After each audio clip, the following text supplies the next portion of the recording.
सुप्रभात। हम राष्ट्रपिता महात्मा गांधी द्वारा राष्ट्र कवि की विरुद्ध से विभूषित किए गए सुप्रसिद्ध रचनाकार मैथिली शरण गुप्त जी द्वारा रचित साकेत महाकाव्य का युग संदर्भ के अंतर्गत अनुशीलन कर रहे थे, जिसके अंतर्गत हमने साकेत में व्यक्त राष्ट्रीय भावना और उस राष्ट्रीय भावना के जो विविध रूप हमें साकेत में देखने को मिलते हैं, उस पर हमने चर्चा की थी। इसी चर्चा को हम आज आगे बढ़ाएंगे, क्योंकि साकेत में राष्ट्र गौरव की महिमा का प्रतिपादन स्पष्ट शब्दों में पुरजोर समर्थन के साथ गुप्त जी के द्वारा किया गया है। समष्टिगत आत्म गौरव की चेतना को अक्षुण्ण रखने के लिए गुप्त जी ने चित्रकूट में सीता के साथ वार्तालाप के प्रसंग में राम के मुख से अपने अवतार के प्रयोजनों के अंतर्गत अविकसित और अल्प विकसित जन को विकसित जन की बराबरी में लाने की चर्चा करवाई है, और सीता के मुख से भी इस कार्य द्वारा वनवास को उपयोगी बना देने का संकल्प व्यक्त कराया गया है। प्रेम और आत्मीयता के साथ उनके पिछड़ेपन को दूर करने के गांधी जी के मार्ग में लोगों की आस्था बढ़ रही थी। यही कारण है कि सीता और राम दोनों के मुख से उस समय के इस राष्ट्रीय आदर्श का प्रतिपादन साकेत में सुनाई देता है। सीता अपने वनवास के अवकाश को वनवासिनी स्त्रियों के साथ से भरने की इच्छा करते हुए उन्हें विकास के पथ पर लाना चाहती है, और ये समाज में समानता सामरस्य लाने के लिए अतुलनीय प्रयास है।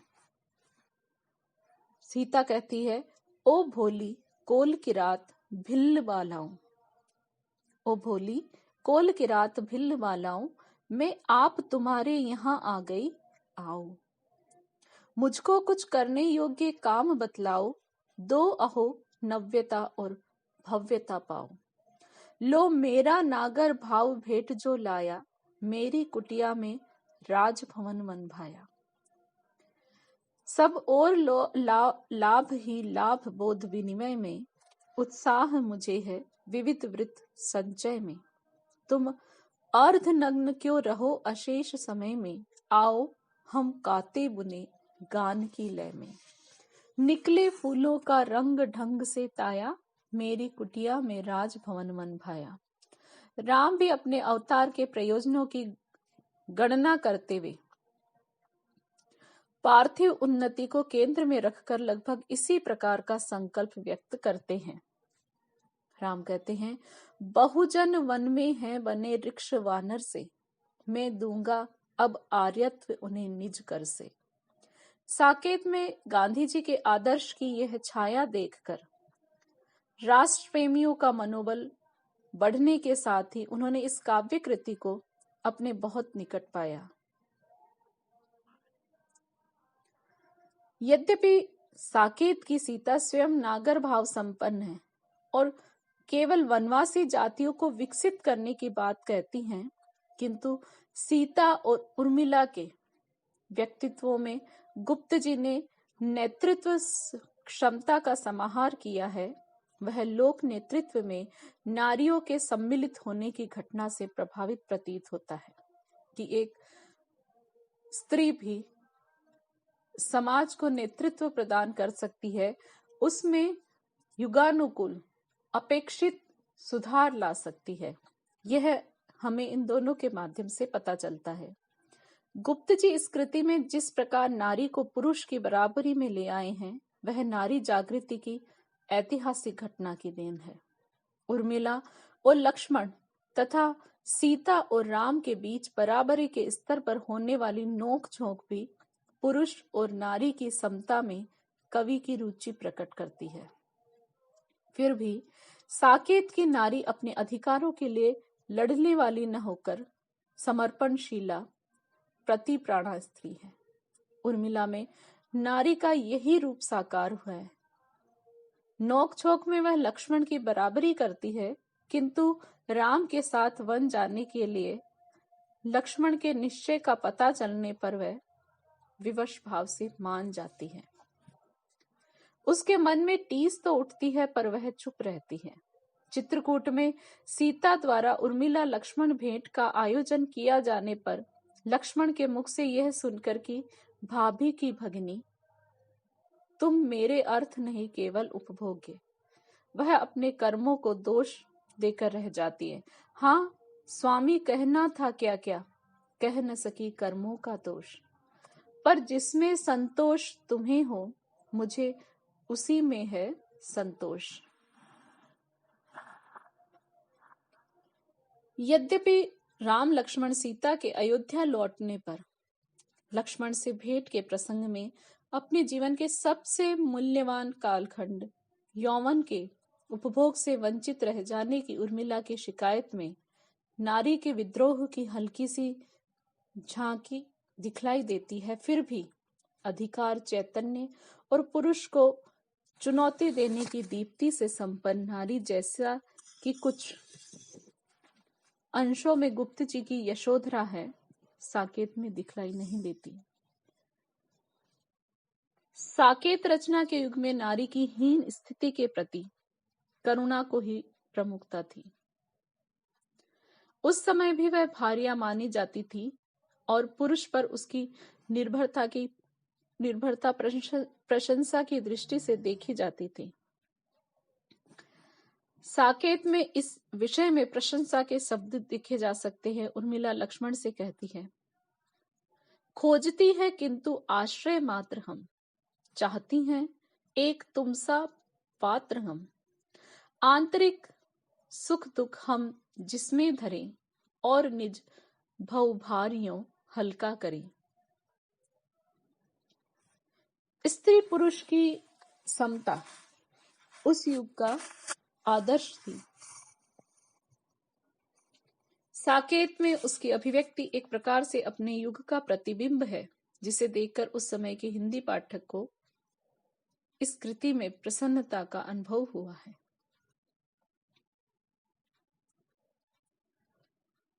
साकेत में कवि अपनी कृति के कथानक को पार्थिव भूमि पर रखकर चला है। वाल्मीकि रामायण में भी कथा भूमि मुख्यतः लौकिक है, लेकिन साकेत और रामायण की लौकिकता में एक बड़ा अंतर है। वह यह है कि वाल्मीकि ने व्यक्ति के चरित्र की जटिलता में प्रवेश किया है, जबकि साकेतकार ने लोकादर्श को मानवीय दृष्टि से प्रस्तुत किया है। ऐसा करते समय रामावतार की दिव्यता को आलोकित तो नहीं किया, लेकिन उसका निषेध भी नहीं किया है। प्रत्युत दिव्यता को मानवीय अभिप्राय से संपृक्त करने की चेष्टा की है। कदाचित इसी कारण से साकेत के आरंभ में कवि ने साकेत के मनुष्यत्व, राम के मनुष्यत्व और ईश्वरत्व में अविरोध स्थापित करने के लिए लिखा है, राम तुम मानव हो, ईश्वर नहीं हो क्या? विश्व में रमे हुए नहीं सभी कहीं हो क्या? तब मैं निरीश्वर हूं, ईश्वर क्षमा करे, तुम न रमो तो मन तुम में रमा करे। फलतः राम को एक लोकनायक के रूप में अंकित करते हुए गुप्त जी ने उनके मनुष्यत्व में ही ईश्वरत्व का साक्षात्कार किया है। राम की दिव्यता उन्होंने इस बात में देखी है कि उनका अंतःकरण अपार्थिव है, इसलिए उदित वहां दिव्य ही दिव्य है। इसकी पुष्टि के लिए उन्होंने स्वयं राम के मुख से उनके अवतार के प्रयोजन की चर्चा करते हुए उसमें लोक संग्रह का समावेश किया है। वे अपने आप को स्वर्ग का प्रतिनिधि न मानकर धरती के हित से जोड़ते हैं, जो तत्कालीन समय संदर्भों से लेकर वर्तमान समय में भी अत्यंत प्रासंगिक है। राम कहते हैं, संदेश नहीं मैं यहां स्वर्ग का लाया, इस भूतल को ही स्वर्ग बनाने आया। यद्यपि वे कहते हैं कि मैं मनुष्यत्व का नाट्य खेलने आया, फिर भी इस नाटक का मूल उद्देश्य लोक कल्याण ही बतलाते हैं। जगदूपन के झंकार झाटने आया। वह कहते हैं कि जो नाम मात्र ही स्मरण मदीय करेंगे, वे भी भवसागर बिना प्रयास तरेंगे। उनका बल इसी बात पर रहा कि दीन दुर्बलों के उद्धार में ही उनके अवतार की सार्थकता है। वे कहते हैं, मैं आया उनके लिए जो कि तापित है, जो विवश विकल बलहीन दीन शापित है। हो जाए अभय वे जिन्हें की भय भासित है, जो काणप कुल में मूक सदृश शासित है। राम कथा को लोक के धरातल पर ले आकर भी उसे दिव्य संस्पर्श देने की प्रवृत्ति। साकेत रचना के समय लोक में बढ़ती रुचि के साथ दिव्यता के प्रति आस्था बनाए रखने वाली मानसिकता के अनुरूप थी। मनुष्य में कवि की रुचि ने मानव चरित्र को सहानुभूतिपूर्वक समझने और उसकी जटिलता में उतरने के लिए प्रेरित किया।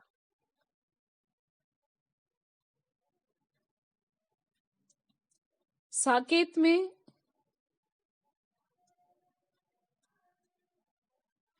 नैतिक मानदंड पर चरित्र के आकलन की अभिव्यक्ति हमें मिलती है, जहां गुप्त जी मानव आचरण के विषय में चर्चा उसे देवत्व और दनुजत्व में विभाजित करके करते हैं। देवत्व है मानवीय गुणों से उच्चतर स्थिति को प्राप्त गुणों से युक्त, और दनुजत्व है कि मनुष्यत्व से पतित होकर के शोषण, दमन, अन्याय, अत्याचार इनको अपनाना। और देवत्व में जहां एक व्यवस्था है, अनुशासन है, प्रेम भाव है, दनुजत्व में उसका अभाव होता है। चित्रकूट में कैकेयी कहती है, देवों की ही चिरकाल नहीं चलती है, दैत्यों की भी दुर्वृत्ति यहाँ फलती है। लक्ष्मण भी मानव व्यवहार की चर्चा इसी ढंग से करते हैं। देवत्व कठिन, दनुजत्व सुलभ है नर को। रामचरित्र के नैतिक उत्कर्ष और पतन दोनों की संभावना स्वीकार करते हुए उसके उत्कर्ष को प्रमुखता देने के पक्ष में अपना विचार प्रस्तुत करते हैं। कहते हैं, हम सुगति छोड़ क्यों कुगति विचारें जन की, नीचे ऊपर सर्वत्र तुल्य गति मन की। लेकिन कैकेयी का चरित्र इस नैतिक आधार पर किए गए दो टूक विभाजन की सपाटता से मुक्त कवि की मानवीय अंतर्दृष्टि को व्यक्त करता है। उसके चरित्र में वात्सल्य की कोमल प्रेरणा राम के निर्वासन की क्रूरता में प्रतिफलित होती दिखलाई देती है। भरत से सुत पर भी संदेह से व्यक्त मानहानि की अनुभूति प्रतिहिंसा को प्रेरित कर राम के निर्वासन और पति की मृत्यु का कारण बनने के साथ ही उस पुत्र की दृष्टि में उसे घृणा का पात्र बना जाती है, जिसके प्रेम के वशीभूत होकर उसने क्रूर हठ ठाना था कि राम को 14 वर्ष का वनवास हो और भरत को राज्य सत्ता प्राप्त हो। इसलिए साकेत की कैकेयी की आत्मग्लानि राम काव्य परंपरा में सबसे अलग ढंग की है। यूं रामचरितमानस में भी चित्रकूट प्रसंग में उसकी ग्लानि की हल्की सी झलक इस पंक्ति में मिलती है। अबनी जमही जाचच कैकेयी, महीन बीच विधि मिचुन देई। लेकिन साकेत में वह ग्लानि भी वात्सल्य संपृक्त है। वह कहती है, थूके मुझ पर त्रैलोक के भले ही थूके, थूके मुझ पर त्रैलोक के भले ही थूके, जो कोई कह सके कहे क्यों चूके।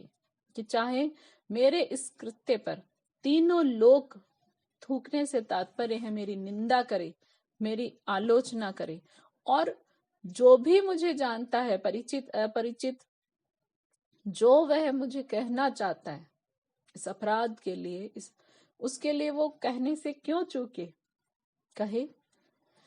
लेकिन आगे वो कहती है, छीने न मात्र किंतु भरत का मुझसे, रे राम दुहाई करूं और क्या तुझसे। लेकिन वो वात्सल्य से विकलित होकर के, करुणातुर होकर के राम से प्रार्थना करती है कि लेकिन भरत की माता होने का जो मेरा अधिकार है उसे कोई भी मुझसे नहीं छीने।